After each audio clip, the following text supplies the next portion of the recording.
bien-aimés, comment allez-vous dans la paix et la joie de notre Seigneur Jésus? Je viens partager encore avec vous une nouvelle thématique, un nouveau thème aussi riche qu'édifiant, que je veux bien surnommer le danger du sommeil. Le danger du sommeil.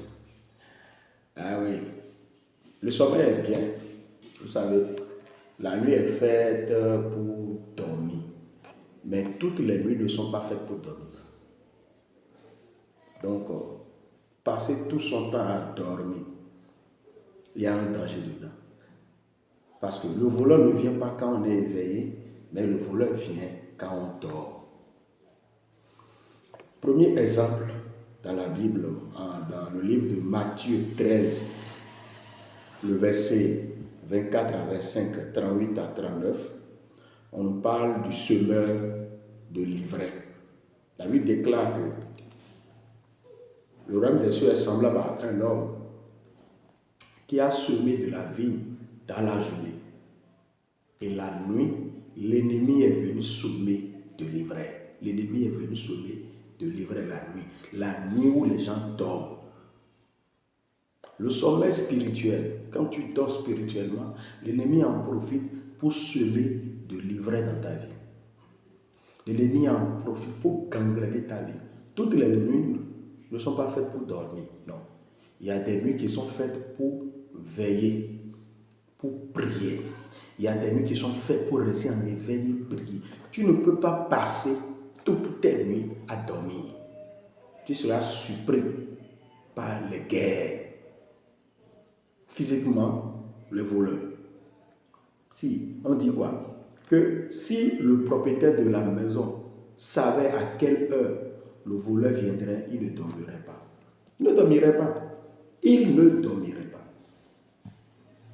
Ça, c'est le premier exemple. Vous voyez, les stratégies destructrices de l'ennemi, des ennemis, des démons, de Satan, du serpent ancien, eh bien, sont basées sur la nuit. Sont basées sur ceux qui ne veillent pas, ceux qui ne sont pas sur leur garde, ceux qui ne sont pas sobres. Est-ce que tu es éveillé? Même dans tes journées, est-ce que tu es éveillé? En tant qu'enfant de Dieu, tu es sur le chemin, les gens t'insultent, tu ne réponds pas à l'insulte. Tu n'es pas éveillé, tu dors. Tu dors. En dormant, pendant la nuit, l'ennemi est venu semer des ivraies. Quels sont les ivraies qui ont été déjà semés dans ta vie parce que tu te sommeillais? Que Dieu t'en délivre au nom de Jésus-Christ. Réveille-toi d'entre les morts, toi qui dors. Le deuxième exemple est l'exemple des 10 vierges. Toujours un exemple donné par Jésus pour nous montrer l'importance de veiller. L'importance de veiller. La Bible, il est écrit que les 10 vierges avaient leurs 10 lampes. Mais celles qui sont sages ont réservé de l'huile. Parce qu'elles sont conscientes que dans la nuit, leur mari, leur époux peut venir dans la nuit. Le roi peut être là dans la nuit. Donc elles peuvent être privées de sommeil dans la nuit. Elles se sont préparées psychologiquement, méthodiquement, stratégiquement à veiller la nuit. Mais 5 autres se sont dit non, s'il ne vient pas dans la journée, ça ne sert à rien, ça fait au lendemain. Elles ont été surprises de voir leur époux venir la nuit, de voir Jésus venir la nuit, de voir le Saint-Esprit les visiter la nuit. Mais elles n'avaient pas Dieu de réserve. Ça veut dire quoi? Elles sommeillaient spirituellement. L'huile, c'est l'éveil spirituel. L'huile, dans notre vie, c'est la prière, c'est l'éveil spirituel. C'est la sobriété. Quand elles sont parties chercher l'huile étrangère et elles sont revenues, on les a fermé la porte. Parce que l'huile qu'elles ont amenée, c'est l'huile étrangère, l'huile de convenance. Aujourd'hui, la plupart des chrétiens ont une vie chrétienne de convenance. On va chercher les choses dans le monde et on amène dans l'église. On s'habille comme les gens du monde. Ça ne nous gêne pas et on le fait dans l'église. Le monde fait des concerts, les chrétiens font des concerts. Le monde regarde le football, les chrétiens regardent le football dans la maison de Dieu. Aujourd'hui, dans la maison de Dieu. Le monde boit, les chrétiens boivent. Le monde porte des habits sexy, les chrétiens portent des habits sexy pour venir chanter Dieu. Le monde fume, les chrétiens. C'est rien. Le monde font des dreads, les chrétiens font des dreads. On dit non, Dieu c'est le cœur, il n'y a pas de problème. Dieu n'est pas compliqué, Dieu n'a pas de si, Dieu n'a pas de principe. C'est comme ça que nos pères l'ont adoré au temps de Sodome et Gomorrhe. C'est comme ça que nos pères l'ont adoré. Dans le temps ancien, ils ont été surpris par la colère de Dieu. De la même manière que Balak et Balaam ont réussi à trouver une stratégie pour enflammer la colère de Dieu, en amenant les filles païennes au milieu du peuple de Dieu. Le comportement, la culture païenne au milieu du peuple de Dieu, le mode de vie païen au milieu du peuple de Dieu, ils ont couché avec elles, ils ont mangé leur vivre, ils se sont comportés comme eux et la colère de Dieu s'est enflammée. C'est la même chose qui se passe aujourd'hui. La colère de Dieu est enflammée sur l'église parce que l'église invite le monde dans l'église. Et l'église maintenant veut apprendre à Dieu comment gagner les âmes. On dit non, c'est pas, les gens peuvent faire tout ce qu'ils veulent, c'est pas un problème. Il faut les amener seulement à l'église. Ils vont garder leurs anciens comportements, leurs anciens habillements, leurs anciens styles, leurs anciennes manières de se tailler. Vous dormez, vous dormez, vous dormez. Réveillez-vous, réveillons-nous. Le troisième exemple, ça parle de Jésus lui-même, dans le jardin de Gethsémani, dans le livre de Matthieu 26. Au verset 36, je vais lire rapidement. Jésus dit quoi? Là-dessus, Jésus alla avec eux dans un lieu appelé Gethsémani et dit aux disciples, asseyez-vous ici pendant que je m'éloignerai pour prier. Il prit avec lui Pierre et les deux fils de Zébédée. Il commença à éprouver de la tristesse et des angoisses. Il leur dit, mon âme est triste jusqu'à la mort. Restez ici et veillez avec moi. Et veillez avec moi. Ne dormez point. Veillez avec moi. Le sommeil a un danger. Jésus n'a pas le droit de dormir parce qu'il est en danger. Veillez avec moi. Puis, ayant fait quelques pas en avant, il se jeta sur sa face et pria. Je vais continuer rapidement. Dans le verset 41, le verset 40, il vint vers ses disciples qu'il trouva endormis et dit à Pierre, il vint et trouva ses disciples comment? Endormis. Là, le sommeil était un danger. Endormis. Et dit à Pierre, vous n'avez donc pu veiller 1 heure avec moi. Vous n'avez donc pu veiller 1 heure avec moi. Parce que c'était la nuit. On va un peu en avant dans le verset 30, voilà, le verset 34. Bon, j'irai un peu encore en haut, le verset 30. Après avoir chanté les cantiques, Jésus et ses disciples se rendirent à la montagne des Oliviers. Alors Jésus leur dit, je serai pour vous cette nuit une occasion de chute. Je serai pour vous cette nuit une occasion de chute. Parce qu'il y a un combat.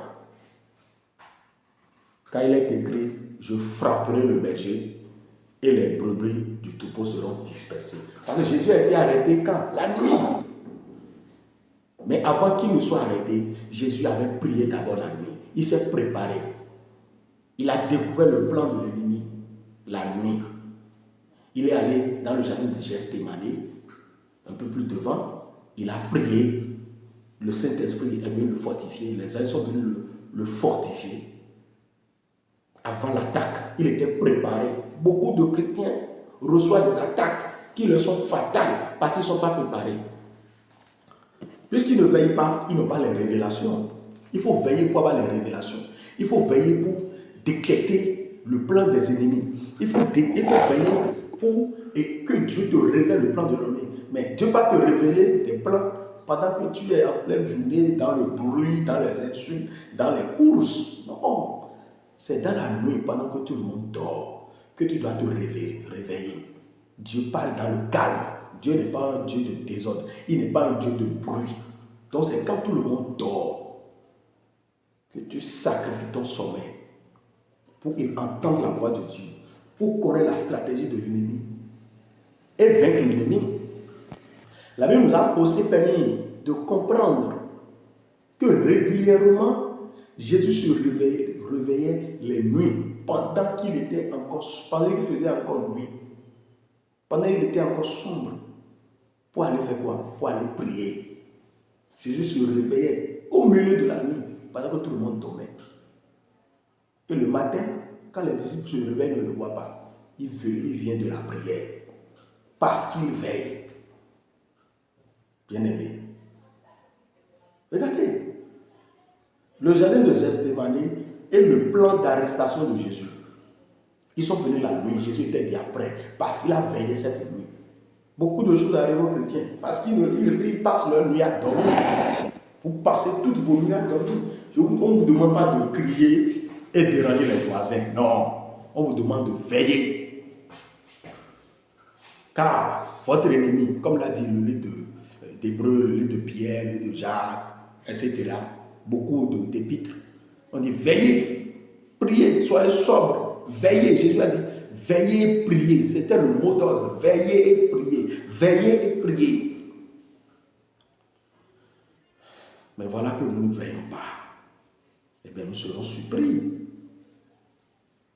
Nous serons surpris, bien aimés. Le sommeil spirituel est venu frapper, mais Jésus a tenu ferme. L'éveil a préparé Jésus. L'éveil a préparé Jésus à combattre le bon combat. Et il a gagné. Il a discerné le temps. Il dit non, cette nuit n'est pas une nuit pour dormir. Cette nuit-là, c'est une occasion de chute. Cette nuit n'est pas n'importe quelle, il faut veiller. Il faut détecter les nuits où tu ne dois pas dormir. Celui qui a veillé est rempli d'huile et voit ce que nul ne voit. C'est dans la nuit qu'on voit ce que nul ne voit. Ça, les spiritualistes le savent. Les grands combats, les grandes réalisations, eh bien, ils se préparent dans la nuit. Celui qui veille, eh bien, il comprend le dessein de Dieu. Celui qui veille, il comprend le plan de Dieu. Bien-aimé, regardez, quand Pierre, lui, n'a pas veillé, les gens sont venus arrêter Jésus, il prend un couteau pour dire, il veut tuer les gens. Jésus a dit, mais regarde, tu dors spirituellement, tu veux combattre dans la chair, tu ne peux pas gagner le diable dans la chair. Impossible. Et Jésus le dit dans le verset 53 de Matthieu 26, penses-tu que je ne puisse pas invoquer mon Père qui me donne 12 légions d'anges pour combattre pour moi? Comment donc s'accompliraient les Écritures d'après lesquelles il doit en être ainsi? Il connaît le plan de Dieu. Il sait que c'est dans le plan de Dieu que lui, Jésus, il doit être arrêté. Il dit non, Pierre, mon Père peut m'envoyer des légions, 12 légions d'anges pour combattre pour moi. Mais si c'est ainsi, le plan de Dieu ne va pas s'accomplir pour le salut des âmes. C'est tout cela ce que Jésus a fait là pour que toi tu sois sauvé et que tu ne donnes pas ta vie à Jésus. Et tu argumentes, tu suis le monde va en perdition et tu iras encore en perdition. Veillez et priez afin que vous ne tombiez pas dans la tentation. Matthieu 26, 41. Veillez et priez. Donc toi qui as cessé de veiller dans ta chambre seule, ou toi qui n'as jamais veillé dans ta chambre seule. Parce que quand je parle de veiller, c'est veiller dans ta chambre. Ce n'est pas forcément aller dans les veilles de prière. C'est bon, mais il faut que tu veilles seul aussi dans ta chambre. Même si c'est 1 heure, comme Jésus l'a dit, vous n'avez pas pu